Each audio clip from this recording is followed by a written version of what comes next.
미술교사 전서연입니다. 오늘은 미술 기초 이론을 배워보도록 하겠습니다.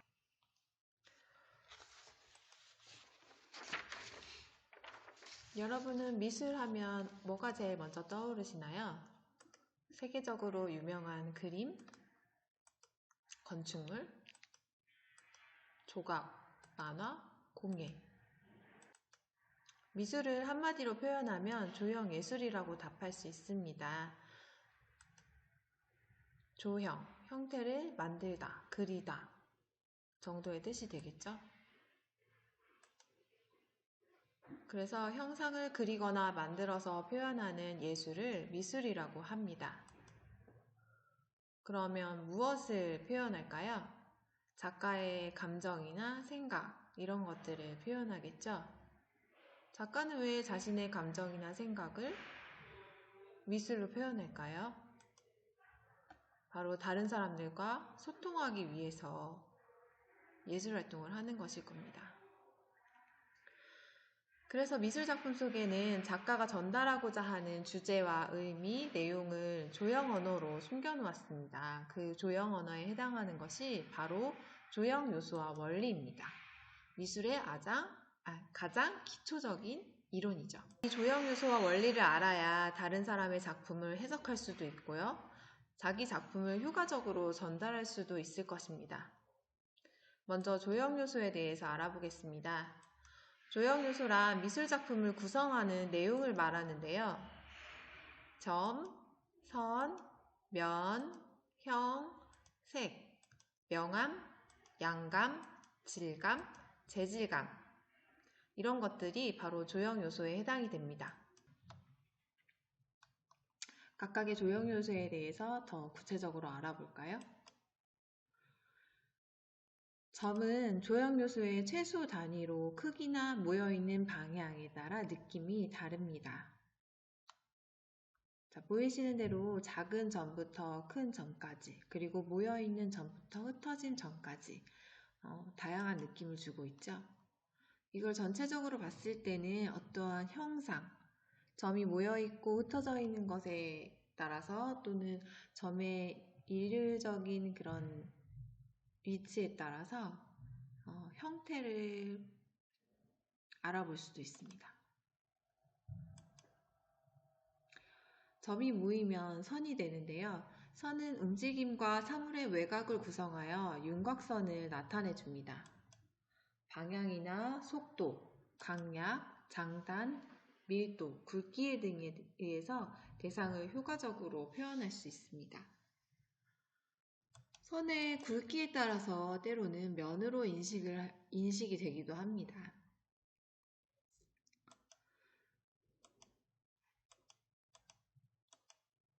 선과 선이 모여서 만들어진 조형 요소가 바로 면인데요. 면은 넓이를 가진다고 말할 수 있습니다. 가로 곱하기 세로, 넓이. 이 공식 아시죠?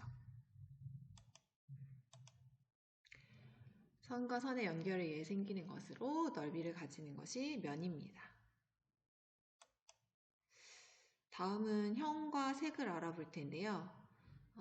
교과서 19페이지에 있는 폴리네시아의 하늘, 마티스 작품을 보고 색과 형을 구별해 보겠습니다. 일단 작품에서 보이는 게 뭐가 있을까요?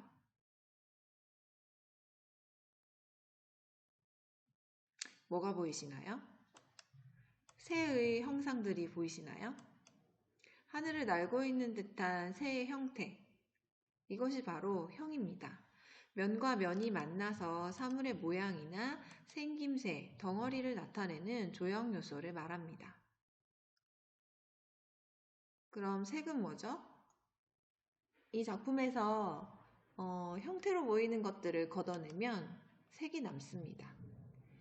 색은 물체 표면에 반사된 빛의 파장이 우리 눈에 지각되는 것을 말하는데, 그러니까 사과가 빨갛게 보이는 이유는 사과가 가시광선들 중에서 빨간색을 반사하기 때문입니다. 색의 속성에는 색상, 명도, 채도 세 가지가 있는데요. 이것은 색에 대한 이론을 배울 때 다시 다루도록 하겠습니다. 명암은 빛에 의해서 생기는 밝고 어두움을 말하고 이 명암을 표현했을 때는 입체감이 나타납니다. 그리고 그 입체감에 의해서 물체의 부피와 무게가 생기게 되는데요. 그런 덩어리가 느껴지는 것을 양감이라고 합니다. 보시면 명암을 표현함으로써 꽃에 입체감이 생겼고 그 꽃이 이렇게 그 부피감, 어떤 무게감이 있는 실존하는 그런 사물의 모습을 갖추게 되죠. 그런 것들을 양감이라고 합니다. 한마디로 명암을 표현하면 입체감이 생기고 입체감이 생겨나면 양감을 느낄 수 있다고 보시면 됩니다. 다음은 질감에 대해서 알아보겠습니다. 질감은 재질감을 회화적으로 표현한 것입니다. 쉽게 말해서 천의 부드러운 질감, 그리고 유리잔은 유리잔의 그 매끄러운 질감, 그런 어떤 물체 표면에서 느껴지는 그런 촉각적인 느낌들 있죠. 그것을 시각적으로 표현한 것을 질감이라고 합니다.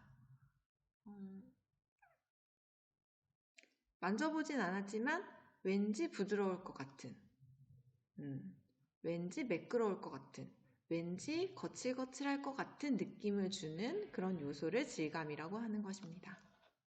오른쪽 작품에서 느껴지는 것은 재질감입니다. 재질감은 실제로 느껴지는 촉각적인 느낌을 말합니다.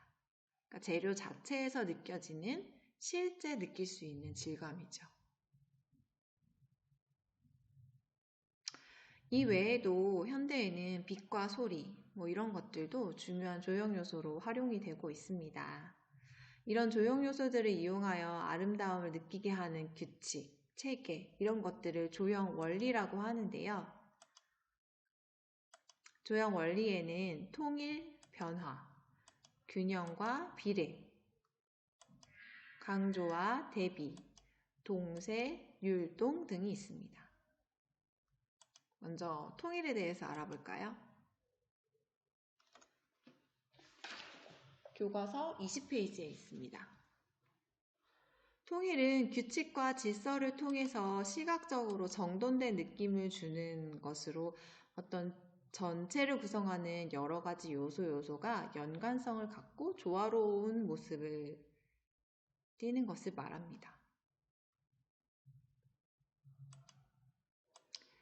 변화는 지금 보시는 이런 통일된 느낌에서 몇 가지 어떤 요소를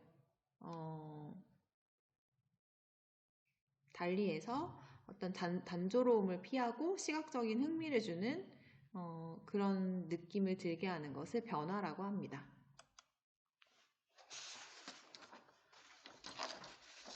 다음은 균형인데요. 균형은 크기나 무게 등이 어느 한쪽으로 치우치지 않고 평형을 유지하면서 안정감을 주는 것을 말하고요. 균형에는 대칭 균형과 비대칭 균형이 있습니다. 자, 이 작품은 이 건물은 종묘에 있는 영령전인데요. 좌우 대칭의 구조로 되어 있어서 균형미 중에서도 대칭 균형을 느낄 수 있는 건축물입니다. 다음은 비례가 있습니다. 비례는 전체와 부분과 부분 사이의 길이와 크기의 관계를 말하는데요. 이렇게 설명으로 써놓으면 어렵지만 사실 비율이라고 하죠. 프로포션. 가장 많이 말하는 비율입니다. 자, 박서준님을 보시면 잠시 할 말을 잃었네요. 자, 얼굴의 크기가 전체 키의 키와 어느 정도의 관계가 있는지를 알아보는 거죠. 비율. 자, 보시면 8.5등신 되겠습니다. 네, 인간이 아니세요. 자, 이런 것들을 바로 비례라고 할 수가 있고요. 우리나라 전통적인 조각보에서도 비례를 잘 찾아볼 수가 있습니다. 다음은 강조인데요. 강조는 형이나 색 등을 다르게 배치하여 시선이 집중되도록 하는 것을 말합니다.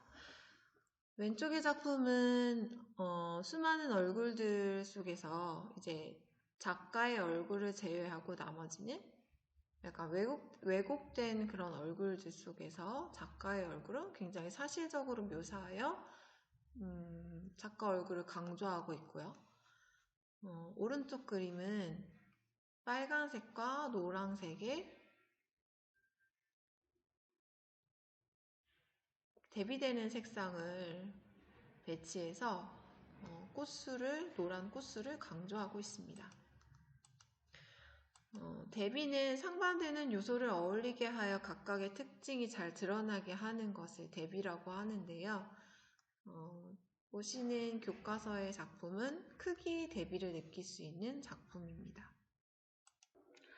다음은 동세입니다. 동세는 인물이나 동물의 자세, 어떤 움직임에 의한 운동감, 방향감으로 작품에 활기를 주는 그런 원리인데요. 생동감과 작품에 활력을 주는 그런 조형 원리라고 볼 수가 있습니다. 네, 보통 인체를 표현하거나 동물을 표현할 때 느껴지는 조형 원리죠. 그리고 율동이 있는데요. 율동은 교과서에 나온 작품이 없어서 율동은 형이나 색이 반복되어 움직임이나 리듬감이 느껴지는 것을 율동이라고 합니다.